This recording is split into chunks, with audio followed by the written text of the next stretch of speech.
นาแหละนาแหละพุ่น2 ดอกไปอยู่บ่เอาบ่มีเฮามาพี่เนาะนี่พี่น้องสวยๆครับนี่พี่น้องก็ได้กินอีกอย่างอยู่ครับไผ่ตาบดีบ่เห็นเด้พี่น้องนี่เห็ดนาแลนี่2 ดอกครับผม2 ดอกนึงก็ย้ายมาถึงชั่วโมงเขาไป อุ้ยนะ ค่ำถึงมื้อ พี่น้องงามๆครับดอกงามๆสวยๆทั้งนั้นเป็นนางแลสวยๆให้เก่าครับโอ้ยสวยๆครับเห็ดนาแลครับ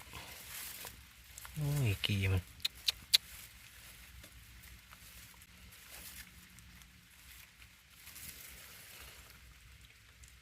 เห็ดนาแลพี่น้องโอ้ฝนตกป๊าดสวยๆครับผม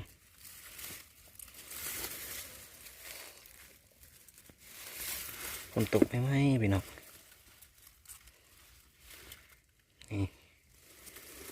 ไม่เห็นนางงัวเห็ดนางงัว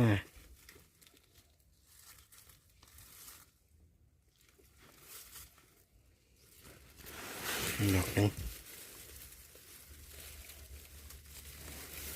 เห็ดนางงัวก็กินได้พี่น้องโอ้เห็ดนางงัว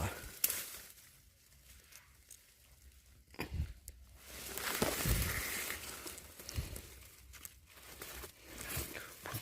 นตกกี่เห็ดนาแลพี่น้องโอ้ยพี่น้อง